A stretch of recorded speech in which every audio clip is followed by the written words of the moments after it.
Good morning, ladies and gentlemen. My name is Nemeka Onyeka Obereri. I'm the chairman, Southeast Farms and Agricultural Processing Company Limited. The vision bearers and the vision bearers of one of the mass agro-revolution movements happening in the Southeast. By the special grace of God, we've never shied away from sharing information openly. We've never shied away from openly sharing our creative ideas out there on how we can create $20 to $100 billion all-inclusive, stakeholders beneficial agro-wealth in the whole of the Southeast. Agro-revolution that will catalyze massive job creation, agripreneurship based on knowledge, wisdom, tech, and mechanized agriculture. We've been very open. We've never hidden information. We've shared our creative knowledge out there. We've done proposals to practically those in the public sector across Nigeria, across the Southeast, on how we can build massive wealth for our people, tackle insecurity, and remove people from mass poverty. But over time, we've discovered that some of these political office holders and some dubious private firms are trying to create a caricature version of things we share with them in order to strip people of their ancestral land, do land grabbing under whatever guise. Now, what is the template? We believe the southeast of Nigeria, with a landmass of 2.8 million hectares, has the smallest landmass of all the regions. We know how important our ancestral land are to the people. Now, we know that it is difficult for you to get one single person that owns up to 1,000 hectares of land in any location in the southeast, because land is practically revered. We value land so much, and we try as much, and lands are owned communally in the southeast.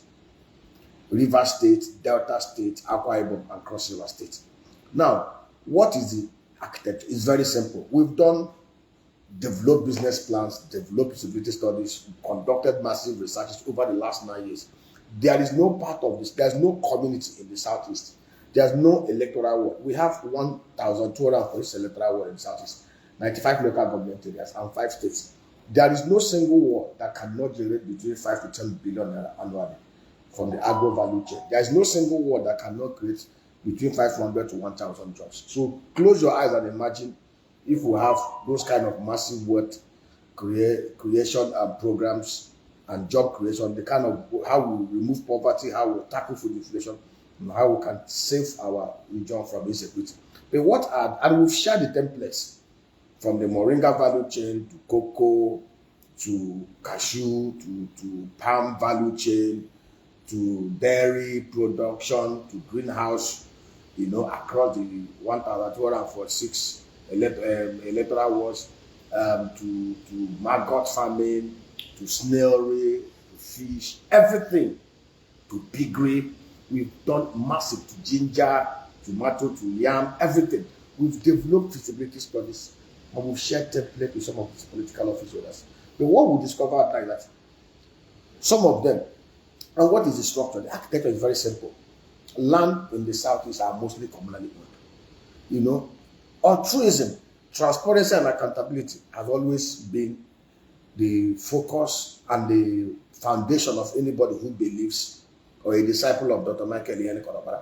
Dr. Michael Ihene Korobara was 39 years old when he became the premier of Old Eastern Nigeria in 1959. And in 7 years, he built 214-kilometer agro-industrial belt. He created massive jobs. He had a GDP that was growing fastest in the whole of the Commonwealth, 9.5% per annum. He had the best regional security in place in the whole of West Africa. Today, that man is revered, even when he's long gone. So we are trying to relive and recreate those visions that was left behind 50-something years ago. And that is why you see us, we transparently share information. People tell us we share so much information out there. You bring it to the minute detail that people want to steal it. We're not afraid of people stealing our ideas or stealing our concept. Even if they steal it and do it that same way, that is beneficial to everybody, is good for us. But stealing it, just to continue stealing public assets into private pocket, it will not work. The template is very simple. I'll give you an example. We have a plan to do 250,000 hectares of palm plantation in the whole of the southeast. Weimar Group is a Malaysian company, one of the Fortune 500 companies in the whole world. Weimar's annual turnover is $73 billion, 2 times Nigerian crude oil revenue. And Weimar has only 214,000 hectares of palm plantations across their different agro parks. So we envisage that if we can be able to do 250,000 hectares across the whole value chain, and we drive the palm revolution across that value chain, we will have billions of dollars coming into the southeast of Nigeria. We will create hundreds of thousands of jobs. And the template was very simple. Take, for example, Imo State. Imo State has 305 electoral ward. Take, for example, Enugu State. Enugu State has 260 electoral ward. Enugu State has almost about 700,000 hectares of land. Their template we had was very simple. In every of the electoral ward, we will develop the Tenera Super Gene hybrid palm trees. We will do about 30 to 48,000 to 60,000 in every electoral ward. That will provide the trees under a vendor financing that will help each of the wards to be able to develop 100 to 200 hectares of the palm plantation. And the arrangement that the participating communities is their land. Nobody is grabbing their land. In every participating community, we set up a cooperative. The community will value their government is part of it. The role of the state government and local government is for them to provide security, provide industrial borehole within the chosen locations, and kind of provide the government normal protection of lives and properties. Our job is to go to the communities. The communities will provide, they will donate their land. It's their land. We will value their land. We will set up a cooperative or an SPV, maybe an incorporated entity. The land is their value. They value their land. We know what it is. It is their contribution to that SPV. The 200 hectares, the community will also donate and bring 200 of their own people. Each of them will man 1 hectare. Our job is to supply them with the nursery trees under vendor financing. They will pay over time. We will sign agreements with them. We will send agronomists that will train those people, because knowledge is power. Agric has gone beyond peasantry. They will train those 200 people, show them the modern way of agriculture. We will supply the bulldozers and the tractors that will be used to prepare the land, develop it. All the inputs, we, the private sector participants, will bring it. We will provide the factories that will be used to process this thing. We will arrange the funding for this. The land belongs to the community. It's their contribution.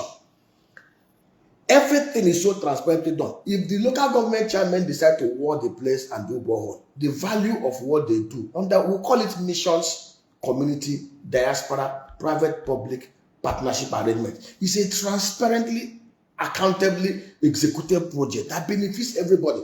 The community, they already have 200 people who are already millionaires from day one. Beyond the palm plantation, we are going to intercrop things like yam. We are going to intercrop things like legumes, vegetables, pepper, tomato. Because palm plantation takes almost about 3 years to begin to produce. For the cocoa orchard, we do about 100 hectares per hectare, per ward.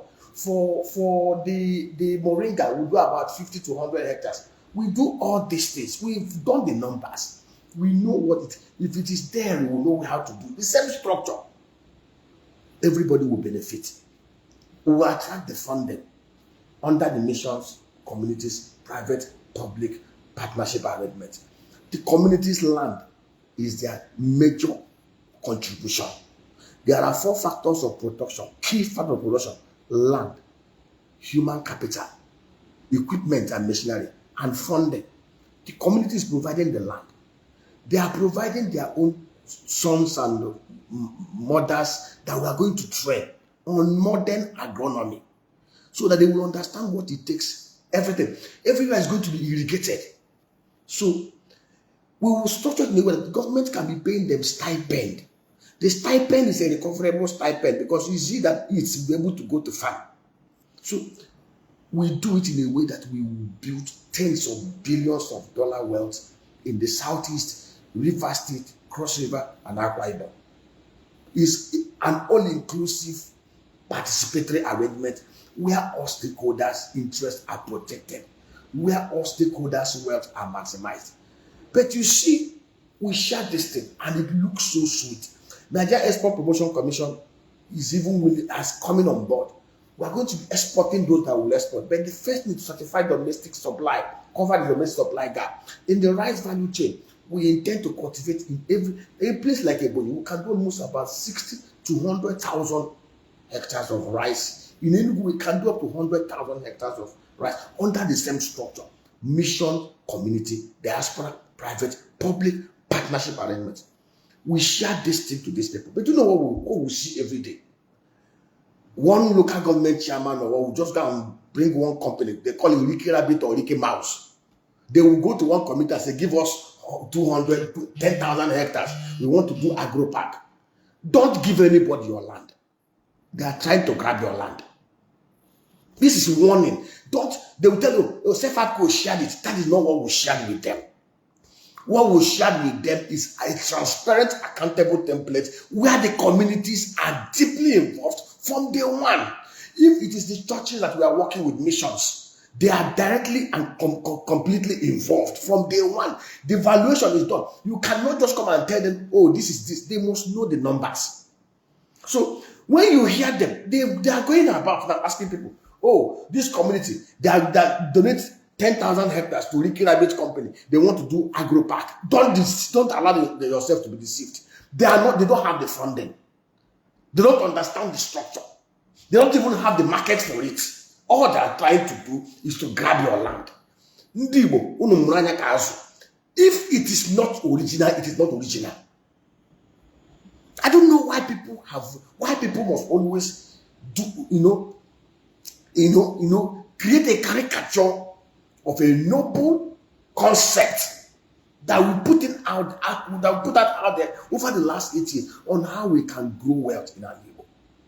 I will show you line by line, item by item, what we plan to do, how we plan to do it, when it will be done with timelines, who are the stakeholders to be involved, what are their participation and their roles, what are the input numbers, what are the output numbers, and how many jobs. You will see things that you can easily measure the impact, do the impact assessment. But these guys are not interested in things that add value. All they are interested in how they can grab, how they can steal, using their dubious public sector friends and fronts. Why are we like this? You go to a committee, you ask them to give you 10,000 hectares of land. You want to do agro park. Where is the business plan? Where is the funding going to come from? What is the stake of the community? You will not take their land and then bring them as laborers.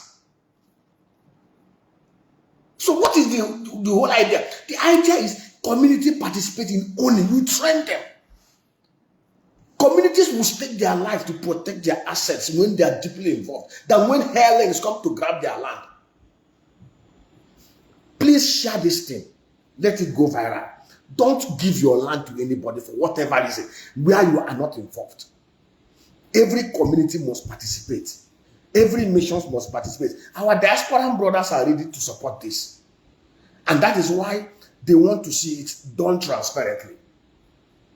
We are not land grabbers, and we don't want anybody to allow his land to be grabbed. If you want to reach out to us on WhatsApp, 090909000989. 090909000989. Email SEFAPCOL@gmail.com. SEFAPCOL@gmail.com. info@sefapcol.com. Reach out to us.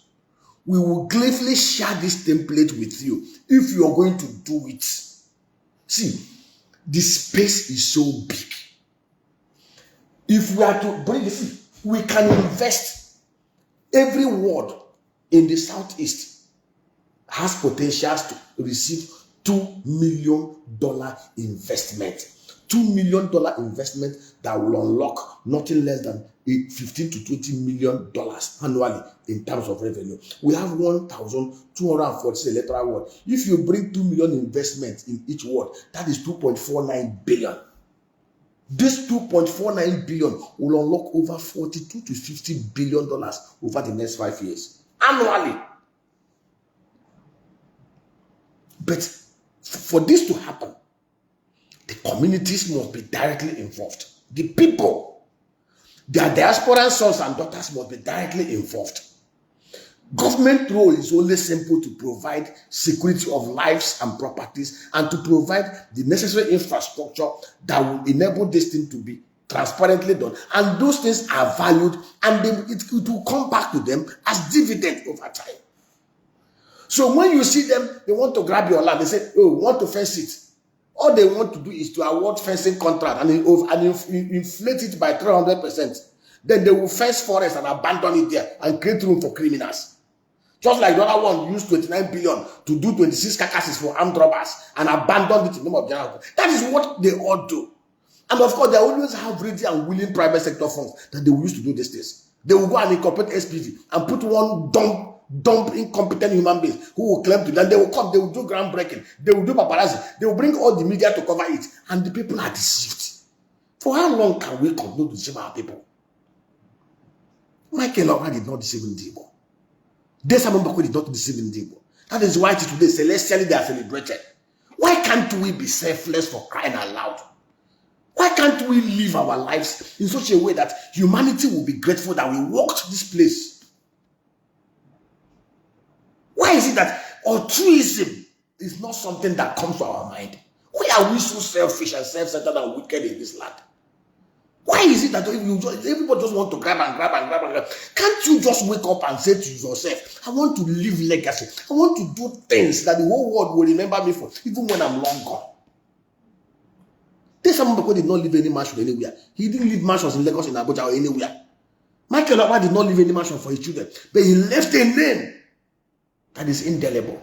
He left his footprints on the sand of history. May God have mercy on us. All these local government chairmen and governors running around grabbing people's land. See, don't be deceived. And they already have social media watchers who are go about posting most of the rubbish they are doing. Netherlands, 1.2, 1.6 million hectares of land. 18 million people. We are more populated than them, even those at home. Have the same. There's nothing we are doing that have not been done elsewhere. Every year they do $1.2 billion. You know who the farmers are, less than 200,000. You know where the centers are. You know what they are doing. Everything is not there. See, we will provide the mechanized equipment in all the wards. Private sector funded. We are not asking the government to bring anything. Just do the industrial, be the coordinator, coordinate it transparently. Protect these communities from criminals. What kind of human beings do we have in this land? Anyway, for communities, if they come to you to give anybody land, they want to do agro park. Refuse. Any template that does not involve you in ownership, management, and administration is a criminal land grab scheme. God bless you. Share this widely. God bless you all.